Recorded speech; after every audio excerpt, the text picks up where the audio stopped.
tura hotunan tsiraici tsakanin masoya, ma'aurata ko abokai wani abu ne da ya daɗe yana kai kawo tsakanin al'umma. To wai shin me yake kawo yin hakan, kuma menene makomar masu aikata irin wannan abun? Shirin mata a yau na wannan sati zai duba ne akan makomar masu aikata irin wannan abun da kuma ƙalubalen da suke fuskanta. Kamar kullum, sunana Aisha Umar Jajere, a tare da ni akwai mata 'yan uwana waɗanda suke taimakawa wajen kawo muku wannan shirin.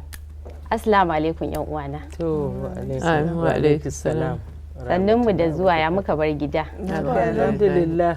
To ba da Hafsa, long time ke ga fuskanta. Maman na Khadija. To sannun mu da zuwa. To kafin mu tsindima cikin shirin namu ga dangane, ina so mu ɗan yi tsokaci akan shafin mu na jarida. Wani ɗalibin JSS1 ya ƙirƙiro janareton da yake baya amfani da man fetur a ƙasan Maiduguri, wato jihar Borno. Muhammad Kaumi Bashir, ɗalibin makarantar Al-Ansar Academy, ya ƙirƙiro janareton ne da yake iya kunna fitilu a gidansu ba tare da an yi amfani da man fetur ba. To kun ji, wata majiya ta bayyana cewa ɗalibin mai shekara 11 a cikin faifan bidiyo na ƙasa da minti 2 kacal na manema labarai suka samu an gan shi yana gwajin na'urar wata lantarki da ya ƙirƙiro. Wato kin ga yana samar da wutar lantarki a cikin gidansu ba tare da man fetur ba. Da abin da zai ce shekarar shi 11, kin ga dan JSS1, da abin da zai ce zai bada hasken fitila ba tare da man fetur ba, ina ga gaskiya abu ne da ya kamata mahukunta da kuma mutanen mu na masu hannu da shuni ya kamata a ce an zakulo wannan yaran. To alhamdulillah, Allah ya sa waɗanda suke da karfin yin abun kuma kirin ya kai ga gare su. Amin ya rabbi. To ƴan uwana, kun dai ji maudu'in da zamu tattauna akai. Wani abu ne wanda kusan za a ce ya daɗe yana faruwa a cikin al'umma kuma yana kai komo, in ma tsakanin ma'aurata, in ma tsakanin masoya, in ma tsakanin abokai. Tura hotunan tsiraici ya zama wani abu ne da ake treating ɗin wasu da shi, na karki rabu da wannan mutumin, na yar uwa ta yi amfani da kishiya ta yi amfani da shi wajen tiritinin kishiyarta, na abokai su yi amfani da shi wajen aibata abokanayensu. To wannan shirin mata a yau na wannan satin shine abin da zai duba akai. To bismillah Hafsa, ban san ko kin shirya ba. Masha Allah. Yau dai Hafsa muke ta ririta jare. To ni dai abin da na sani wanda kuma ina ga abu ne wanda hankali ma zai yi duba akai. Shine kama tsaya har ka ɗauki hoton tsiraicinka, abu ne da bai dace ba, abu ne da bai kamata ba, wanda ba ma wai ko sai za ma ka tura a wani ba, ko kai karan kanka ma ba a son ka tsaya ka kare ma kanka kallo ko a hankalce. To balle kuma tura hotunan tsiraici, kin ga abu ne da ya saba wa addini, ya saba wa al'ada, ya saba wa ma tunanin hankali. To amma kuma in muka duba akan su waɗanda suke yin wannan abin, me yasa suke yi, ko ma wa miji din ne ko kuma wa saurayi, yawanci ba dai wani abu bane illa sai dan saboda su kau da sha'awa. Kamar misali, bari na dauki na shi miji, yawanci zaki ga matan da suke tura mazajen su hotunan tsiraici sai idan miji baya gari, shine sai ko in an yi waya ko in an yi video call sai a tura, dan saboda ai tunda baya nan ko baya tare da ni, bari in kawar mishi da sha'awa ko kuma bari in kwantar mishi da hankali yadda ba zai je ya nemi wata ba. Idan kuma saurayi ne, bari ai ta yi idan ina mishi haka din, in ya gani zai yi sauri ya yi wub da ni, ya so ni, ba zai dinga kula wasu mata ba. To amma kuma kamar yadda kuma kika faɗa ɗan still abu ne wanda idan har tafiya ta yi tafiya, rana ta ɓaci, ko a tsakanin ma'aurata. Da ni akwai wani sulhu da aka taba tsindima ni a hankali, sai da na nemi yadda ne na zame kaina, domin tsakanin ma'aurata ne aka yi irin haka din, aure kuma ya zo ya lalace. Shi kuma wanda aka tura mishi din yana da wannan hotuna, ya zo yana threatening ɗinta akan ko ta dawo ko kuma ya nuna wa abin duniya, blackmail. Yawwa blackmail. To so kinga abu ne da dole ne in dai har haka din ya faru da kai, wa'anda ma ba sa yi ya kamata wannan ya zama musu izina. To Anta Halima, kina da jin tattauna da Hafsa ta fara yi? Ina ji. Madalla, bismillah. wato ni kwakwalwata ma gaskiya ta ki ta ɗauka. Saboda duk da dai mata da miji ne ko saurayi da budurwa, in kika duba hatsarin da yake tattare da aikawa, musamman yanzu zamani na social media, dan abu mai tsitsi kai aka samu akasi ya hau titi ko ya hau kan social media, to an shiga uku. Kuma abu ne wanda in aka yi shi yana nan har abadan abada, in ba wani annoba ce ta taso duka da abin social media zai lalace ba. Sai dai suka kone ma komai da komai a ce ya kone, to yana nan, yana kai permanent, yana kai. To wasu suna ganin cewa ana yin sa ne don saboda a ƙara zamantakewa mai daɗi mai ma'ana, misali tsakanin mata da miji. To ai akwai hanyoyi na halal da mace da miji za ta yi wanda ba tare da shi ya tura mata ko ita ta tura mishi ba. Kamar yadda na ce, idan ta tura aka samu, wato in ka tura wannan wayar, kullum ni zagin wayar nan nake yi, idan kika yi abu a cikinta kika ajiye, a rashin sani ma 'ya'yanka za su iya zuwa su ɗauka su buɗe su gani. Wani ma zai iya zuwa ya buɗe ya gani. Mai gida tikil ya tafi wani guri, yana ofis yana aje. Akwai mutanen da zaki ga wayoyi ba nasu bane, amma zaki ga ana cip sun ɗauka, musamman yara. Zaki ga in ka ajiye waya sai ka ɗauka. Akwai jikoki na wayata saboda su na saka mata password, amma Allah har 'yar shekara 3 ta iya buɗe password ɗin. Saboda haka ma sai na daina. Sun gano. Kuma akwai ɗaya jikan nawa, shi in ya kalli waya nace to ina jin ko muna kama da shi ne. Kuma na fi shi kyau, kuma ni na fi shi kyau. Yana ɗaga waya. Na yadda ban yadda ba. Je ci gaba Dalima. Kisa Allah yana sa fuskar shi a jikin wayata za ta buɗe. Kun yi kama da so kin ga ba sirri kai irin waɗannan abubuwan, kana da 'ya'ya kana da jikoki a waɗanda suke tare da kai, a ce kayi wannan. To ni dai gaskiya kin ga aiko research da Guardian Life suka yi, ai sun ji ra'ayin mutane da yawa, amma mafi yawa suna faɗa su ce akwai macen da ta ce ita da ta ne, amma saboda daga ƙarshe saurayinta sai in nemi ya blackmailing ɗinta, sai ta ga wato ma ba shi da amfani. Akwai wanda ya ce shi kwata-kwata ma shi bai yarda da shi ba, ko ga mata da mijin ne ma, saboda hatsarorin da suke tare da shi. To alhamdulillah, Allah dai ya kare mu, Allah shi ya. To kin ga Dalima tana magana hatsarorin da ke faruwa da shi. Gaskiya. Na ji bayanin da Hafsa ta yi cewa bai ma dace mutum ya ɗauki hoton tsiraicin shi ba, ko kuma ballantana ma a tunanin aikawa. Sannan ita Halima ta ce ba za ma ta iya imajinin din abun ba. Gaskiya ni a nawa ra'ayin ya kamata ka tsaya a gaban madubi, ko da ba a gaban kyamara ba, ka kalli kanka daga sama har yatsunka. Na ɗaya kira kamar magana breast cancer, ana cewa ma ka bincika mamanka lokaci ka taba ka ji in ka ji wani dan kulutu maza ka je asibiti. Sannan wani zubin zaki ga kuraje ko a ciki ko karkashin wannan inda dai riga ba ta bai dace ba, zaka san lafiyarka me take ciki. Sannan kuma zaka san watakila ko tumbiya dan fara dagawa ko kiba ta dan yawa a wani guri, kana da bukatan kai exercise ka dan rage. So it's good dai mutum ya san kanshi. Amma inda abin yake da matsala shine ka sa kyamara ka ɗau hoton abin. Ni na raba wato abubuwan da suke faruwa a wannan gida uku. Abin da zai faru kafin a ɗauki hoton, da kuma lokacin da aka ɗau hoton, da bayan ɗaukan hoton. Kafin a ɗauki hoton nan komai da komai sirrinka ina hannunka. Daga lokacin da ka sa kyamara ka ɗauki hoto, to yanzu sirrin baya hannunka, domin ko da ma wani bai dauki wayar ba, kamar yadda an Halima take cewa yaranta na dauka ko jikoki, su kamfanin wayar ta iya yiwa suna da sirrin duk wani abu da ka dauka da wayar, suna da shi a ajiye.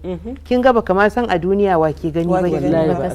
Sannan na biyu kuma, bayan ka dauki hoton, in ka tura ya fita daga wayarka, ya fita daga hannunka, Allah ne kaɗai isan inda zai tsaya. Zai iya tafiya ma social websites, irin wasu wurare da ake a yanar gizo wanda kai baka sani ba ma, ana amfani da shi ana samun kuɗi. A ce ga tsiraicin mata a gani, kai baka sani ba, sai dai maybe wani sirikinka a wata ƙasa can sai je gano hoton tsiraicinka a wani guri ya zo yana ba da labari. Sannan bayan kuma wannan ya faru din, me zai faru daga ƙarshe? Za ka rasa ƙimaka, za ka sami tsangwama da ƙyama, ka zubar da mutuncinka, sannan kuma abin da Allah ya yi shi don a sirrinta ya zo ya zama na kowa ya gani baka da mutunci a idon jama'a. To kawai duk dan wannan, kawai dan ka burge miji ko kuma ka burge saurayi, me aka ci riba kenan a ciki idan aka yi haka? To a yau shirin mata ayo ya karɓi bakoncin Hajiya Hauwa Mustapha Babura, mazaunar ƙasar Amerika kuma 'yar gwagwarmaya, sannan kuma mai rajin kwacewa wato mata da kuma ƙananan yara 'yanci. Za mu tattauna tare da ita domin jin irin ayyukan da take yi a can ƙasar. Hajiya Hauwa, barkanki da shigowa shirin mata a yau. Barka ka dai. Muna matuƙar farin cikin kasancewa tare da ke a daidai wannan lokaci. Na gode. Na'am, a gurguje kafin mu kalli irin ayyukan da kike yi a can ƙasar Amerika, muka fara kallon wace ce Hajiya Hauwa Babura kuma ya aka yi kika tsinci kanki ma a wannan ƙasar? To kamar yadda kika faɗa, sunana Hauwa Mustapha Babura. So daga ainihi 'yar Babura ce, kamar kowa ya san Babura a bakina fiye da yadda Babura aka dasa ta. Don Babura gida ce kuma a Najeriya haka a ƙasar waje. Yanda na zo America dai aure ne ya kawo ni ƙasar nan tun daga farko. Na gama secondary school tun 1985, na haɗu da masoyina, Allah ya haɗa mu muka yi aure. So a dalilinsa na zo America a matsayina na matar ɗalibi. Na'am. To tasowa fa yaya tasowa ki ta kasance? To an haife ni a Babura, a jihar Jigawa a yanzu, a da Kano ce. Na fito daga gidan malamai, don akasari ma an fi sanin mahaifina da malam saboda malamai ne a originally na Ƙur'ani. Har saboda malintakarsu da irin riƙon amana da suke da jama'a, Allah ya bashi malamin hakimi. Daga nan kuma ya zama hakimi har dai ya zo ya rasu. So na taso daga gidan babban gida a ƙauyenmu, kowa ya san gidan. Na yi firamare na a Babura Primary School, sannan na tafi secondary school a Kwa, wani gari kusa da Ɗanbatta. A nan na yi secondary school. To 1985 na gama secondary school, daga nan kuma 86 na yi aure na bar Najeriya. So tsawon rayuwata a Najeriya daga haihuwa iyakanta shekara 17. Gaskiya ne. A Hajiya, cikin ayyukan da kike ciki har da wato kare haƙƙin ɗan adam, wato mata ke da ƙananan yara, me yasa kika faɗa wannan fannin? To gaskiya kaman gado ne. Tun ina gida na san cewa a gidanmu mun tashi da mutane wanda yau ba cikinmu ɗaya ba. Babanmu haka yake, almajiri zai shigo ya zama ɗan gida. Akwai 'ya'yan mutane da yawa da muka tashi da su ba don jininmu ɗaya ba. Haka muka tashi, kuma wannan al'ada ce kusan ta Bahaushe. A da yadda muka san Hausawa za ki ga cewa kawai gidan yawa, ko da ba ka da ɗa gidanka da 'ya'ya. So dama mun tashi da irin wannan ɗabi'a ta kyautata wa mutane da kuma taimako a duk inda ya dace. To ko da na zo America haka na samu kaina a masallaci, muna yawan zuwa masallatai, muna a mu'amala da mutane da yawa. Za ki ga da yake nan ba area bace ta musulmai, akwai kaman baƙaƙe African Americans da sukan zama musulmai, ko wasu turawa su ɗauki shahada. To tun daga nan ma nakan ɗauki mutum, ya na tsanci mace a masallaci ta yi shahada, zan ce zo mu tafi gida. Saboda akasari in sun canja addini ba shiri suke da iyalinsu ba, so ba su da gurin zuwa. To daga nan dai yau kai wannan gobe kai wancan, na riƙe yara da yawa wanda gwamnati ta ƙwace daga hannun iyayensu, saboda a nan ana kula da yara sosai da haƙƙinsu. So na yi irin wannan aikin da gwamnati, wajen yara 20 na riƙe a hannuna a ƙasan nan. Sai kuma harkar aiki ta zo ita ma, sai ta zama da cewa na zo daga Najeriya ba ilimi banda na secondary. So ba dan wani aiki ka taimaka wa kanka, tunda mun saba a gida kowace mace tana da na nata na kanta, ko mun kuɗin mijinka kana yin abinka. So sai na fara raino a gida. Saboda haka ina rainon 'ya'yan ɗalibai, yau da gobe $1 per hour ake biya tun a lokacin. Haka dai na saba da mu'amala ta kiyaye haƙƙin mata da haƙƙin yara. Daga nan kuma har yanzu aka zo kan technology ya canja, mutum ya zama abin da suke kira influencer a sashen yaɗa labarai. Gaskiya ne. To idan muka kalli wannan kalubalen shin za mu iya cewa kalubalen iri ɗaya ne da matan Amerika da kuma na nan Najeriya ko akwai da bambanci a tsakanin su? Akwai bambanci sosai kuma amma bambancin ba lallai bambanci ne na rashin wayewar kai ba ko ilimi, akwai bambanci na addini, akwai bambanci na al'ada. A duk inda kake dole ka bi addininka sau da kafa, kuma al'ada ma wani lokaci takan zo ta zame wa mutum kama addini. Sannan akwai kuma ilimi, akwai wayewar kai, sannan akwai kuma kamar yadda na ce al'adun mutanen ƙasar nan sun bambanta. Mata a nan suna da 'yanci a yanzu, suna da 'yancin kansu, amma abu na farko da yake bambanta matan Amerika rayuwarsu a nan da ta Najeriya abu ɗaya ne wanda shine nake kira choice, zaɓi. A nan mata suna da zaɓi, gwamnati tana taimakon su, a gida kuwa mata da yawa ba su da zaɓi.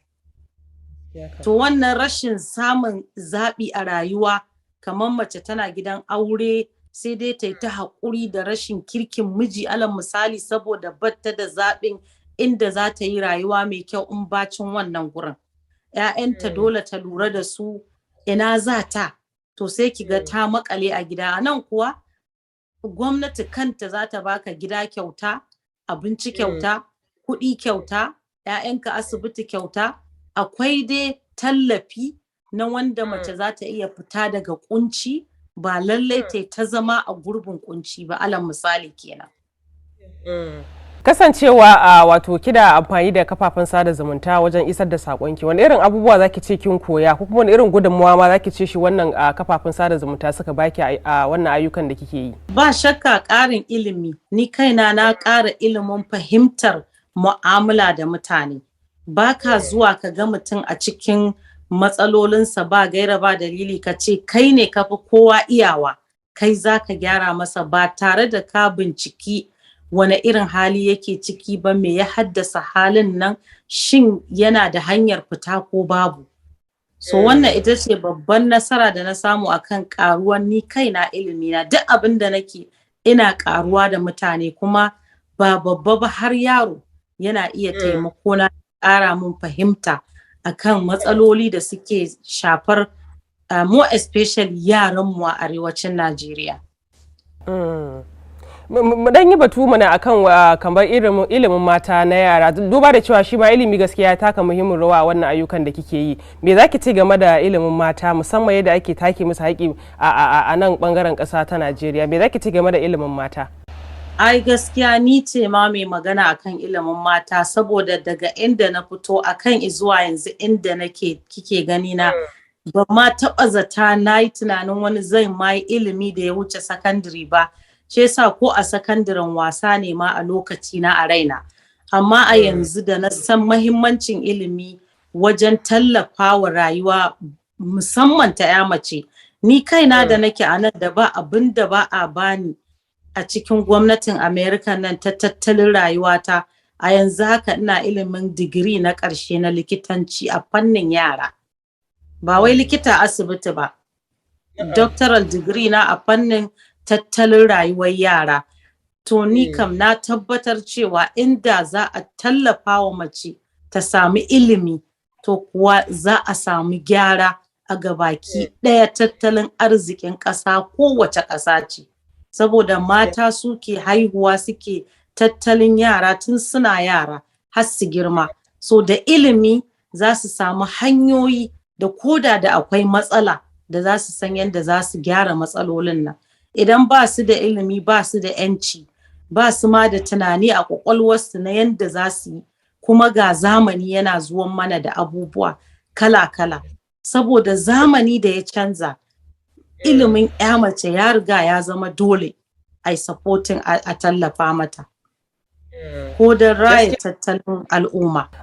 Hajiya Hauwa, ɗaya daga cikin matsaloli da mata suke fuskanta musamman ma a nan a arewacin ƙasar nan shi ne rashin sana'a ko kuma kama sana'an yi.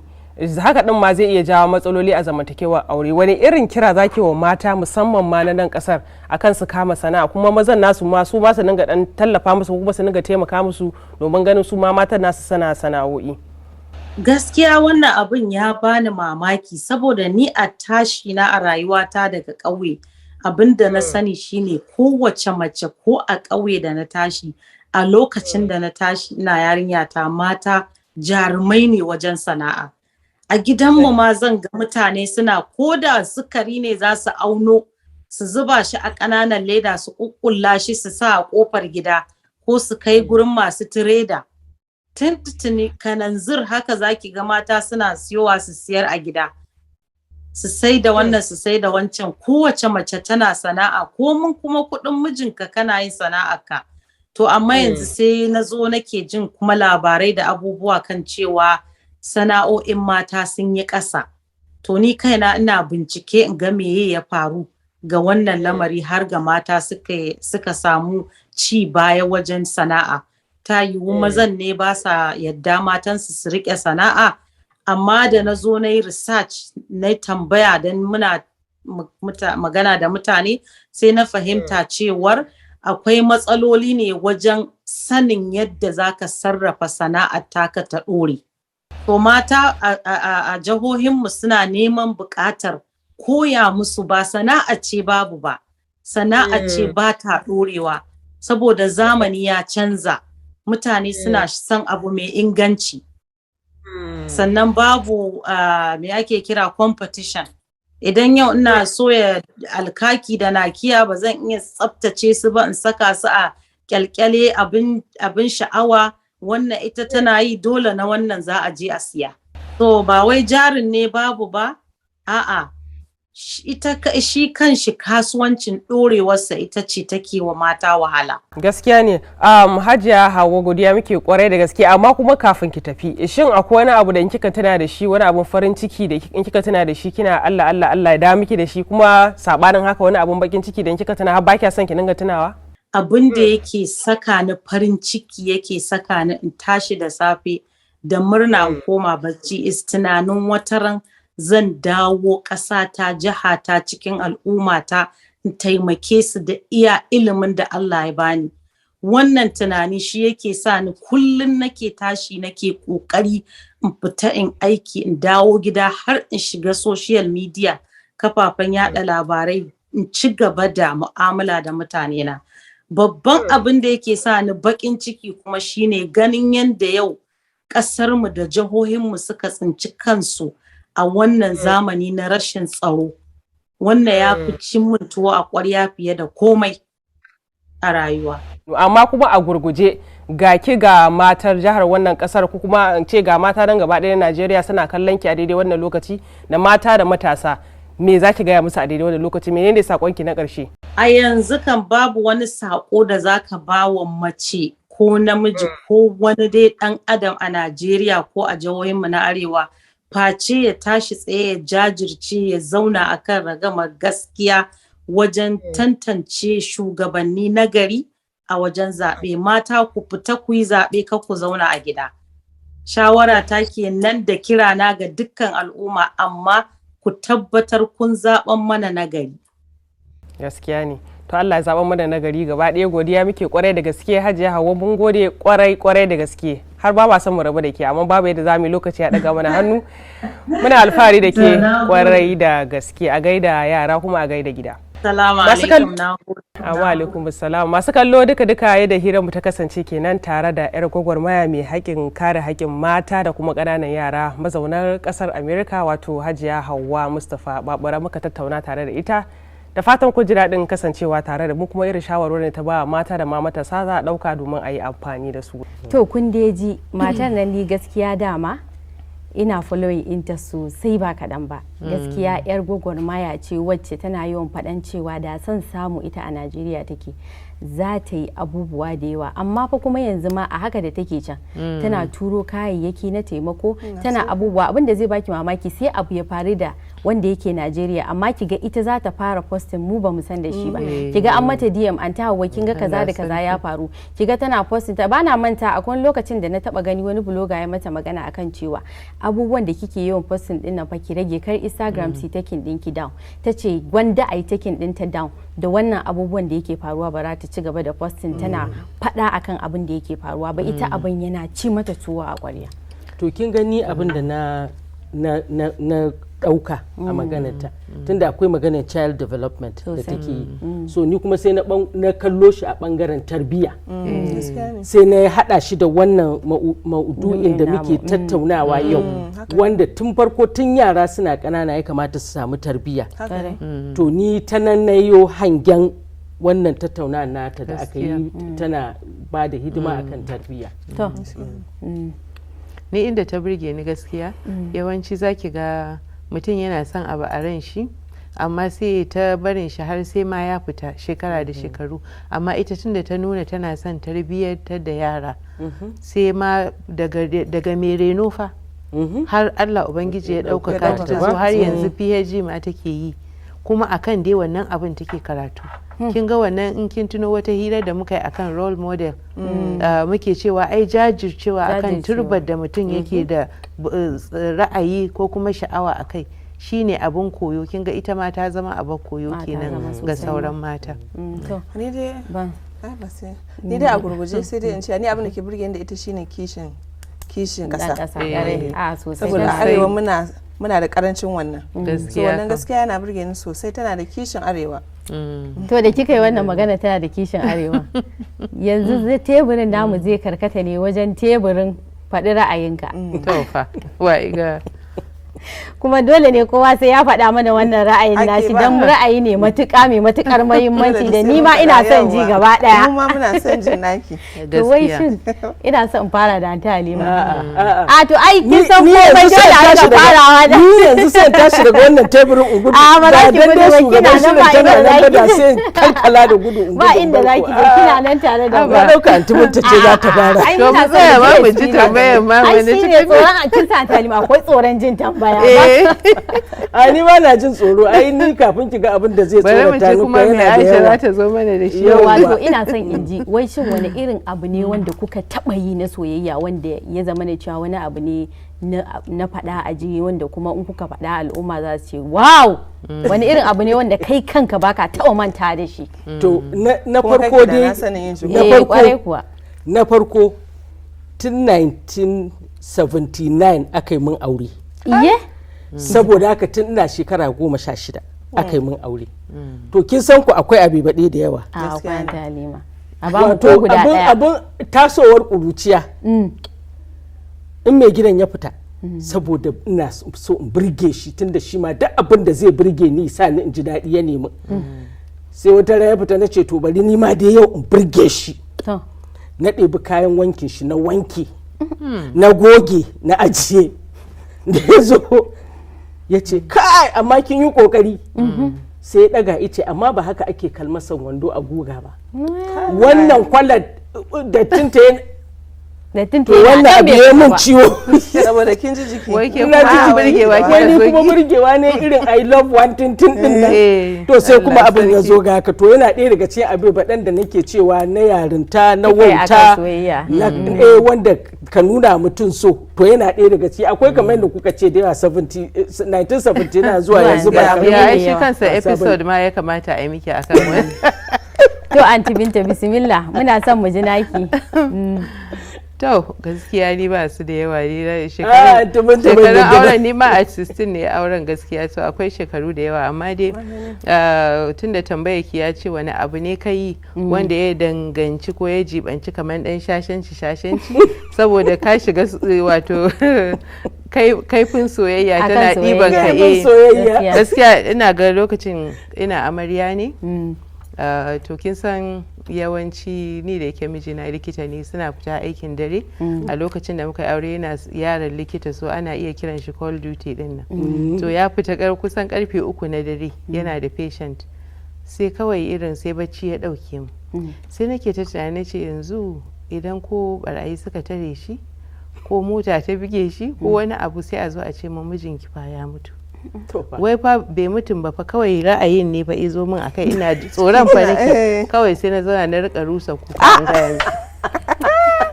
na magana jari. Na ta rusa kuka an gaya miki har ya da ya same ni ido di yayi ja ice lafiya. Ice kawai tunani ne ka a ce wani abu ya same ka ina nan a zaune a zo a samu mugun labari.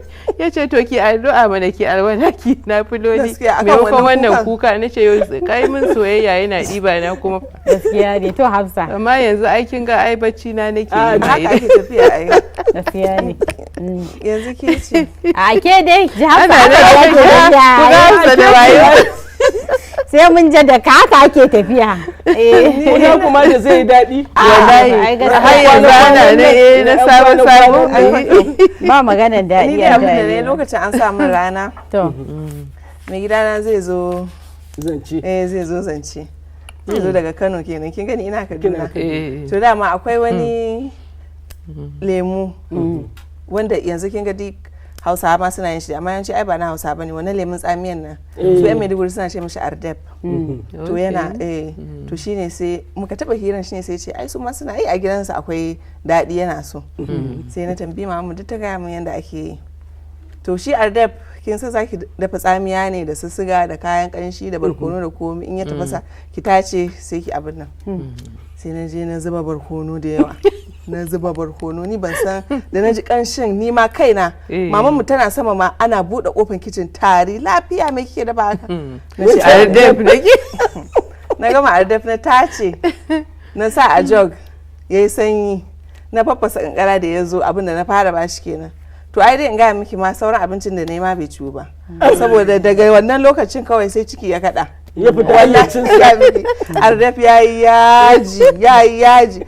haka ya dinga daurewa bai gaya min ba sai bayan min ya aure duba yanzu kun ga duba da yanayin lokaci ina son ba yadda ba maza kai ba wani lokaci ba wallahi ba mu da isasshen lokaci ina son mu koma kan maudu'in da muke tattauna ai ba a ce man da lokaci ba ki dai karasa da ni me na san zan ce a zamanin mu ne yanzu da zan ce zamanin dan da baya aikin san dai abin da dai ana akwai dai an shiga ya mana miji ko in ke ma aljabin kika yayi gwara miji shine ko farfesu kika me yaji ni dai abin da ne ina da abokiyar zama zan ce a yarinta ta da haukana gani ne tun da miji yana ta koda ki yana yi baki abincin ki yana da daɗi shikenan na ɗauki katon kai gangan mu kaman abunan ganga kullum sai in ce mata ta zauna ni zan dinga mata girki da girki na da ba nawa ba in dai girkin mijin ne ni zan yi na ɗauki kai kaman ganga kullum idan na tana abin yana cin rai kaman nan ya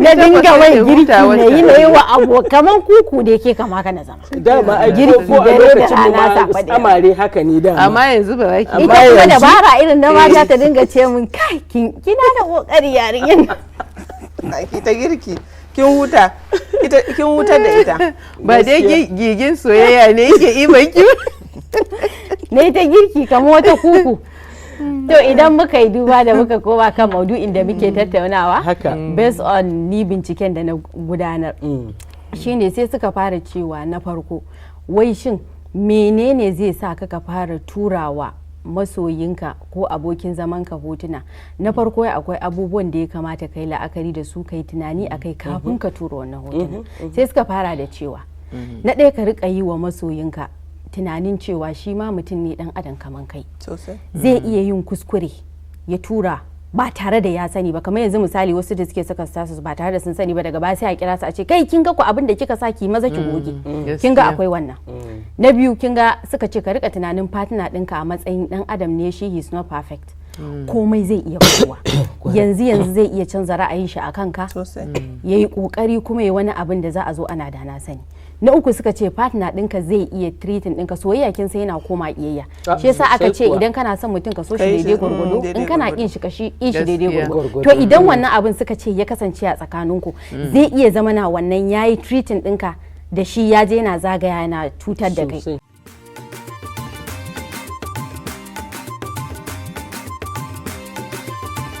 Masu kallon mu barkanmu da dawa daga hutun dan takaitaccen lokaci a inda kuke jin mu muke tattaunawa akan wannan batun da ya dade yana zagaya tsakanin masoya ma'aurata da kuma abokan da suka shaku wato tura hotunan tsiraici wanda kuma hakan bai dace ba. To muna duba ne akan kalubalen da kuma menene mu kuma masu aikata wannan abin. To yanzu teburin namu zai karkata ne akan teburin shawarwari amma kafin nan yan uwana ina so in ci gaba da tattaunawa da na fara kafin mu tafi hutu akan abin da binciken da na gudanar. So sai kuma suka kara da cewa to idan ka dubo innan abu baɗe guda uku sai ka ma sa a ranka to kar ka fara. To bayan nan sai suka ce to menene kuma mutum abin da zai yi amfani da shi idan har bai tuna hotunan nan ba wajen ganin ya samu ci gaba ya samu kuma ƙarin irin spicy a soyayyarsa ba tare da ya tura wannan hotunan ba ko da fata ɗinka zai dame ka ni ina ga wannan hoton ya kwantar mu da hankali ni ina to sai suka ce wai akwai text message mai ratsa zuciya sannan kuma sai suka ce akwai phone call waya wanda ko menene zaka faɗa ai zaka iya faɗan shi ta wayar sadarwa wanda dai akasari dai ai an ce wannan ɗinsa ya fi mai riskinsa ba da yawa bane batun da wannan tsakaninka ne da kafafen wannan sadarwa ba fitar da shi za su yi su je su ce ga abin da kai ba sai suka ce to a yi amfani da wannan abu guda biyu ko text message ko kuma waya ya wadatar in sai da ka rika turawa abokin zamanka ko masoyinka ko abokinka wannan hotunan na batanci wanda nan gaba zai iya baka matsala to kamar abin da Aunty Binta ta faɗa ne in aka dora da kan naki za ki ga cewa shi ma kamar shawara ne ka yi tunani kafin ka yi sosai me zai biyo baya kin ga ko a binciken da Guardian Life din ta yi ai akwai wanda ya ce in har ma ya zama maka dole ka aika to ka cire fuskar in ya zama dole har ya zama maka dole abinda binciken Guardian Life ya nuna. To amma yanzu ta Halima da kika faɗa wannan magana in ya zama maka dole ka aika ka cire fuska yanzu hafsa yanda na san ki ko da na ga hoto kin cire fuskar ki zan iya cewa ke ce to ai ra'ayinsa ne shi zaki iya yi din in har ya zame maka dole ka yi yana da illa amma shi ra'ayinsa su aikin sa an ji ra'ayin mutane to shi ra'ayin da ya faɗa kenan wasu sai su ce fuskar wani kuma a sa a wannan ɗinka yanzu kawai in aka ɗauke kanki na ga jikin ki sai wannan jikin Hafsat ne shi jikin kin san shi ma yana da illa zai yi wahala amma shi ma yana da illa saboda duk wanda kuma yake so ya ja maka wani jangwam tunda ai yanzu duk ba muna kokarin a kiyaye wani abin da ba a so bane yanda ake photoshop din nan yanda yanzu zamanin abubuwa suka yi wannan in gaba za a yi unguli da kansa sai a yi ana yi ga ansa so kin ga shi ma wannan ba kowa zaka je kana bayani cewa ba fa ni bace ko ba kai na hada ba kowa zaka wa ba abu ne kada a fara Aunty Binta ina so ki mana duba akan wai shin tsakanin mata da miji idan har mijin ya duda cewa lalle ga ita ɗaya mu abokiyar zaman ki tana tura masa idan baya tare da ita ko in yayi tafiya yana jin daɗi ke ma shin ya halatta ki rika yi mai tun da ra'ayinsa ne to amma kafin in baki dama ki amsa mana wannan batun kun san mun dade fa ba mu duba a shafinmu na social media ba saboda haka mutane suna yawan turo sakonni duba da yanayin ba mu da lokaci amma yanzu bari na dan duba mana guda ɗaya zuwa biyu ga nan wani an ce wai su ya ci sunan shi wai Usaini Fadila Galadima Usaini Fadila Galadima Usaini Fadila to kin ga mace ce kenan Fadila Assalamu alaikum suna na Fadila daga Gombe State ina muku fatan alkhairi kuma kuna matukar burge ni Allah ya taimaka amin sun amin kun ji sunanta wannan Usaina to ganin wata kuma tace sunanta Maryam B Mela tace hello thank you mata a yau wallahi sai da ta sa irin hello na yan gayu ma ba irin dawo ba hello thank you mata a yau with your program Allah na karu sosai hiran da kuka yi da Bahijja Ahmed Wase wato mai turaren wuta wallahi rannan na gani a ranar na mata magana na fara business da ita to alhamdulillah komai yana tafiya daidai na karba kayana a wajenta na fara sayarwa to kun ji to bari mu ga ko za mu karanta wannan na uku wannan kuma to ina ga dai su kenan saboda sun yi yawa in zan dan kara akwai wani yaro Aiman sai na je gidan kanwata ta haihu yana gani na sai ce dama mama kin santa nake ganin ta a shirin mata sai ce dan Allah dan annabi in kin je ina son ki kalli kamera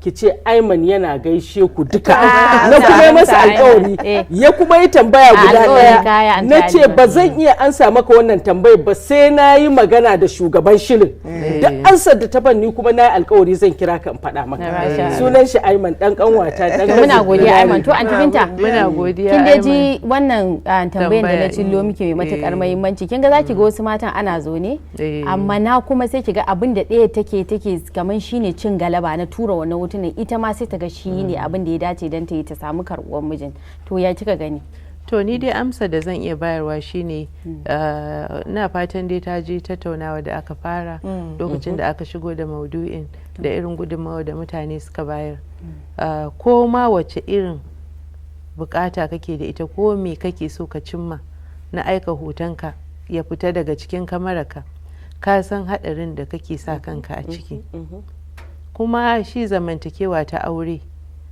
idan har auren na tsakani da Allah ne soyayya ce ta tsakani da Allah wadda ana so a zauna a yi shekara aru-aru a gaskiya zancen ko ki turo hoto ko kai ki turo hoto ana nan dai tare zamantakewa wadda take zaki ga miji da mata suna wani dindirishin a kalli juna yawanci zaki ga ai daga farkon zama ne amarci to amma idan zama ya zama zaki ga cewa soyayya ta hakika ta shiga tsakani zancen wani hoto abinda hoton ma yana kanka sai an turo maka kuma zaka gani wallahi dan a guje ma irin wannan fitina shi kansa miji da yake kaunaki tsakani da Allah ya san mutuncinki yana so ya kare mutuncinki wallahi ba zai ce miki ki dau hoton tsiraicin ki ma dauka tukuna kan ma ki tura masa dan bana mantawa akwai wata rana za mu je unguwa da wasu abokaina mata da miji ne suka fito ita matar baki ga tight din da ta saka ba duk jikinta ana ganin surata sai na ce mata na ce yanzu mijinki yana kallo kika sa wannan kayan ta ce sai na ce wallahi baya kaunaki gaskiya da wani zai ga yake kaunar matarsa ba zai bata ta sa irin wannan sutura ta fito ba balantana kuma har a su suna tunanin su kaɗai suke kallo to amma kamar yadda kika ce ne zamantakewa auren kansa tana iya canzawa abubuwa na iya da su ya zama kiyaya to in wannan abin ya faru kika san inda hoto zai tsaya ko kuma ma ya dauki tsiraicin ke nuna wa kishiyar taki abinda kike ta boye mata ta gani ko kuma ma ta dau waya sake shi exactly wata dau wayar ma abinda zan ce ita kishiya ma ya aka yi ta sani sai dai ko ta dau waya ko kuma shi ya je ya ga mata to Halima ina son wai a dan karkata teburin zuwa wajen shawarwari to ni dai na farko shawaran da zan bayar kyan abu ma kar a soma shi gaskiya saboda shi kan shi mijin in aka tura masa idan ƙiyayya ta shigo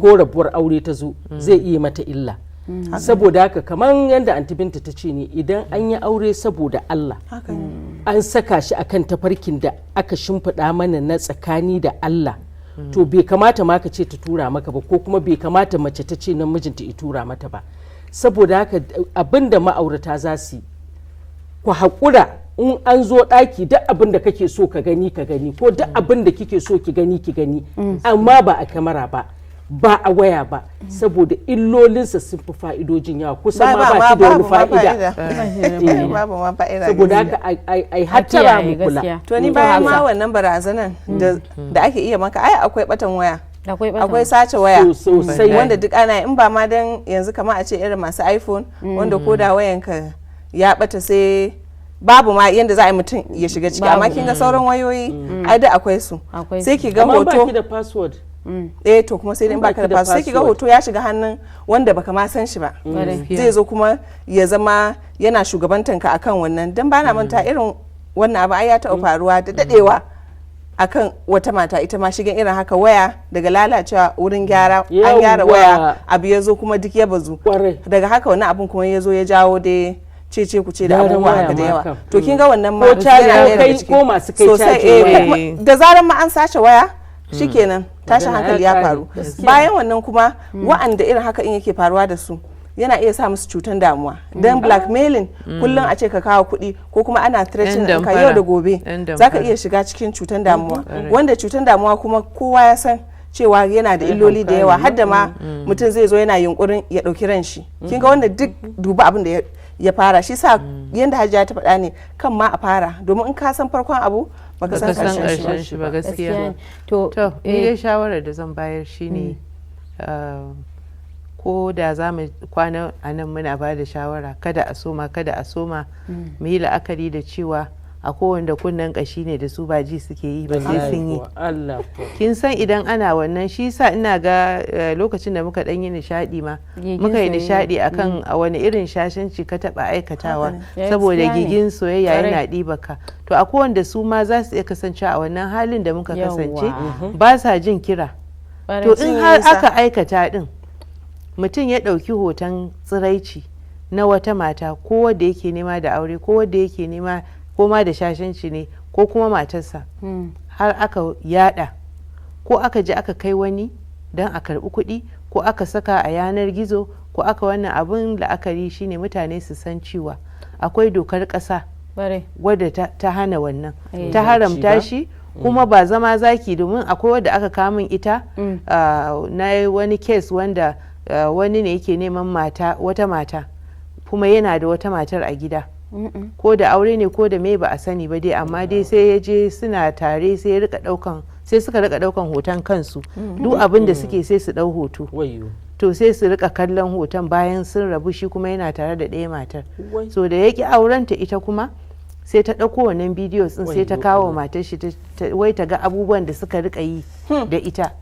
Matar ta zo tana ta mun kuka shajaran majaran, na ce meye ne, ta ce ita wallahi kashe aure za ta yi. Na ce a saboda wannan hotunan, ta ce, na ce yanzu me za a yi, na ce ki bar magana kashe aure, kawai ki samu ita wannan budurwa ta mijinki ki ce mata ya ci banza ba inda za a, na ce ba za ki kashe aure ba kuma ba za ki je ko ina ba, hoto kuma ita aka gani, haka ne ba ke ba, ita aka gani ba ke ba. To amma dai in har mutum ya yi wannan, wanda yake mu a bangaren mu na nazarin sadarwa muna ce mishi libel ko cyber harassment ko cyber libel ko defamation, wato cin zarafi ta wajen hanyar a aibata ka ko a suranta ka mara kyau. Idan ka je ka shigar da kara kotu, idan aka cafki mutum aka fara, in aka tabbatar da abin ya faru, wani ko sai an yi mishi tattas daga kan shi har kafafuwansa, sai an kwace abin da yake da shi, shine ake cewa damages.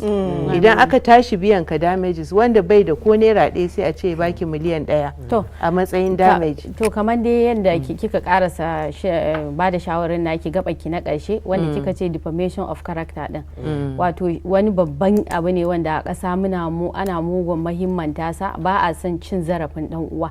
Cin zarafi kaman ka yi wa wani abu, kaman ka kashe mutum ne. Saboda haka ba abu bane da ake son a rika yi wa juna.